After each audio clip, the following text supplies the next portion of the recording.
Salam saudaraku yang terkasih di dalam Tuhan Yesus Kristus. Salam jumpa kembali dengan sumber artikel media rohani Parakletos. Untuk pembacaan artikel rohani pada pagi hari ini dengan judul Jika Allah di pihak kita, siapakah lawan kita? Part 2. Maka dia selalu mengulang kata kuserahkan, artinya mengapa ia menyuruh berperang hanya memakai buyung kosong, sangkakala dan suluh.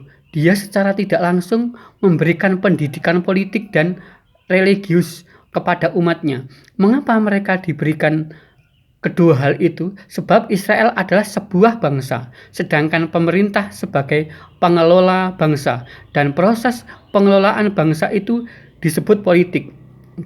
Sedangkan religius adalah hubungan antara Allah dan umatnya. Artinya religius dan politik tidak bisa dipisahkan di dalam kehidupan bangsa Israel. Israel adalah umat pilihannya. Ketika mereka taat dan takut kepada Dia, maka dengan mudah Ia memberikan kemenangan demi kemenangan kepada umatnya tersebut. Tetapi sebaliknya, apabila mereka yang melanggar apa yang telah ditetapkan, maka dengan mudah pula Dia menyerahkan mereka ke tangan musuh, supaya Israel sebagai sebuah bangsa ingin tetap disegani oleh bangsa-bangsa lain dan tetap menjadi bangsa yang berkemenangan, maka Israel harus menyatukan antara politik dan religius. Artinya antara keduanya harus selalu seiring sejalan, sebab politik adalah hubungan antara pemimpin bangsa dan rakyatnya, sedangkan religius adalah hubungan antara umat manusia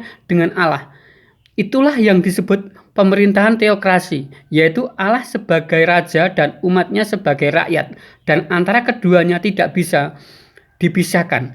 Demikian pula dengan Indonesia. Selama bangsa Indonesia masih berideologikan Pancasila dan ketuhanan yang Maha Esa masih menjadi sila yang pertama dan yang lain masih menjadi instrumennya, maka persatuan dan kesatuan akan tetap kokoh dan disegani oleh bangsa lain. Itulah kunci kemerdekaan sejati negara ini. Sebagai rakyat Indonesia dan religius pengikut Kristus harus berada di garda terdepan untuk mempertahankan dan menjaganya sampai titik darah penghabisan.